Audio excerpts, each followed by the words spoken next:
So now we have the respiration through lenticels. तो जैसे कि मैंने आपको पहले भी बताया कि लेंटिसल्स जो होते हैं these are the kind of pores जो प्रेजेंट होते हैं इन द बाक। तो जैसे स्टेम है तो स्टेम की जो सबसे आउटरमोस्ट लेयर बाक होती है वहाँ पे प्रेजेंट है लेंटिसल्स। सो ये जो ग्रीन स्टेम होती है, यहाँ जैसे हमने बात करी थी कि हर्ब्स होते हैं, ठीक है, क्योंकि उनकी ग्रीन स्टेम है तो उनमें स्टोमेटा होते हैं। तभी हम कहते थे जब हमने न्यूट्रिशन पढ़ा था कि जो ग्रीन स्टेम होती है it can also perform photosynthesis, और जो लेंटिसल्स होते हैं they are present in the woody stems, so they also serve as a place for gaseous exchange. तो यहाँ पे हमें एक डायग्राम दी है, अब यहाँ पे देखो, ये हमारे पास बताया है कि ये जो बाग है इसके ऊपर ये लेंटिसल्स हैं। अब यहाँ पे इसको ये माइक्रोस्कोप के नीचे जैसे देखा है तो ये होते हैं लूज पैक मीन सेल होते हैं।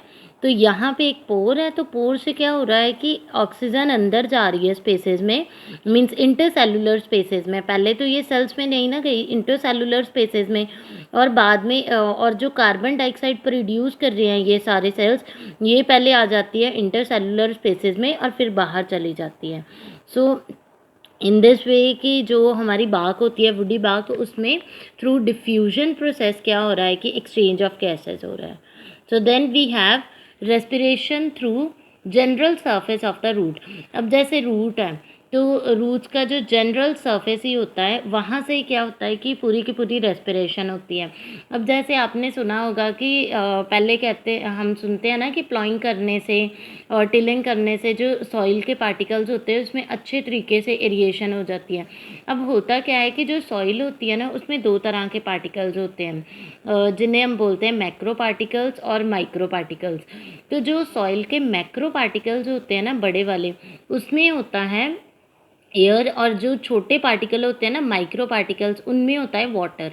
अब होता क्या है कि जब हम टिलिंग करते हैं या प्लॉइंग करते हैं, इससे जो सॉइल होती है ना उसमें जो एयर स्पेसेस है मीन्स उसके जो मैक्रो पार्टिकल्स हैं, अब इससे क्या हो जाता है कि पूरी तरीके से उसमें एयर जाती है और ऑक्सीजन चली जाती है। सो देन होता क्या है कि जो रूट है, रूट का जो यंग रूट होती है ना उस पर होते हैं रूट हेयर्स। तो रूट हेयर्स क्या करते हैं कि वहाँ से सॉइल पार्टिकल्स में जैसे ज़्यादा है oxygen, through diffusion process soil particle से वो आ जाएंगे into the root hair of the roots. तो रूट्स के रूट हेयर में आगे, तो रूट हेयर से वो आगे पूरी रूट्स के जो जितने सेल्स हैं वहाँ पे ये डिफ्यूज़ होगा, ट्रांसपोर्ट होगा। तो जैसे हमने पहले स्टार्टिंग में ही पढ़ा कि नो डाउट ट्रांसफ़र इसमें भी होता है, ट्रांसपोर्टेशन का काम, लेकिन इसमें कम होता है। अब यहाँ पे देखो कि जो प्लॉइंग और टिलिंग के साथ क्या हो रहा है, it create the soil create small air spaces around soil particle which provide the source of oxygen for the root। तो इसमें एयर स्पेसेस जो होती हैं वो क्रिएट हो जाती हैं जो क्या प्रोवाइड करता है ऑक्सीजन टू द रूट। सो ये जो ऑक्सीजन है सॉइल पार्टिकल में ये रूट हेयर में जाती है। सो रूट हेयर्स क्या है, these are the extension of the epidermal cell of root. तो रूट के यहाँ पे देखो जैसे ये रूट है, रूट के ये सबसे बाहर वाले सेल हैं एपिडर्मल सेल, तो इसी की ये एक्सटेंशन है, कुछ बाहर से नहीं लगा।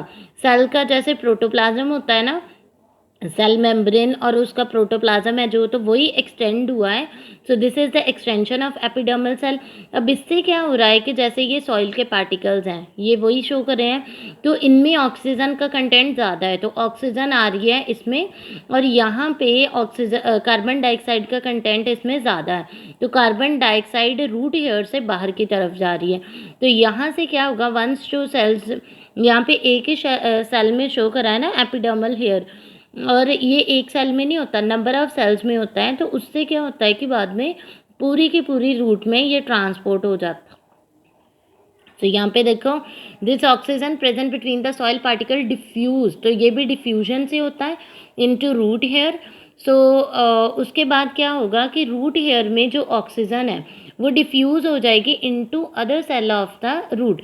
अब एक चीज़ देखो, ये एक सेल है, एक के बाद ये मान लो दूसरा सेल है या तीसरा सेल है, फॉर एग्जांपल अब रूट हेयर से इधर तो ऑक्सीजन आ गई, अब यहाँ पे बिकॉज़ कंटेंट ज़्यादा था, यहाँ पे कम था, तो डिफ्यूज़न हमें पता है from higher concentration to lower concentration, तो इधर हमारे पास ऑक्सीजन आ गई।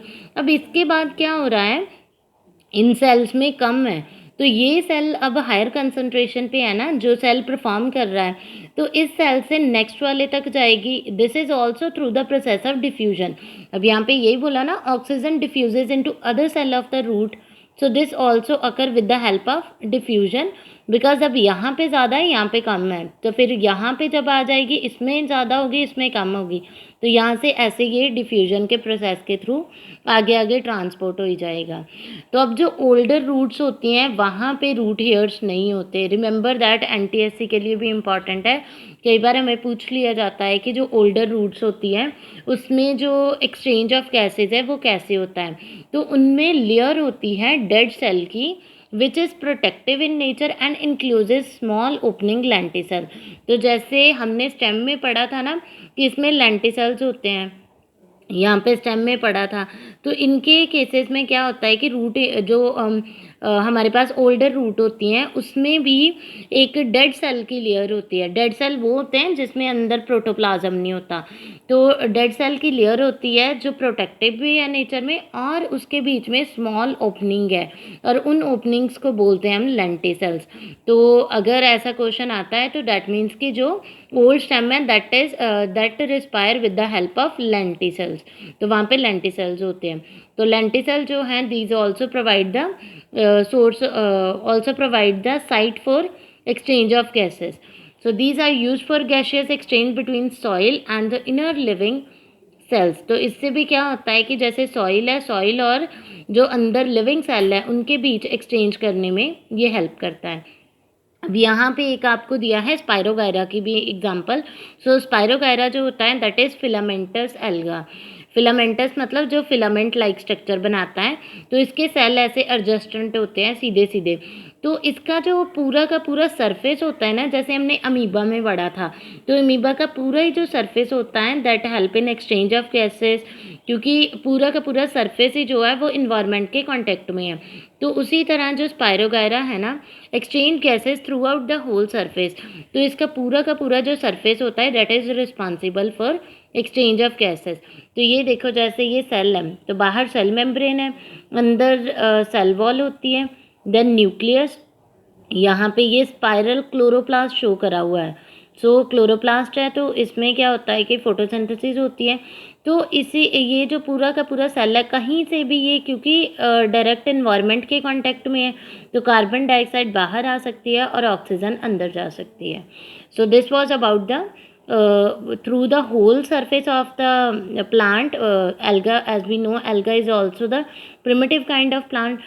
तो ये हमारे पास टीएस दिया हुआ है लीफ का, तो जैसे स्टोमेटा शो करे हैं, स्टोमेटा के थ्रू कैसे एक्सचेंज ऑफ गैसेज होता है। देन ये रूट का हमें शो किया हुआ है with the epiderm, root hair of the epidermal cell and hair lenticel जो हमारे स्टेम में होते हैं। So these are the different ways for the respiration in plants.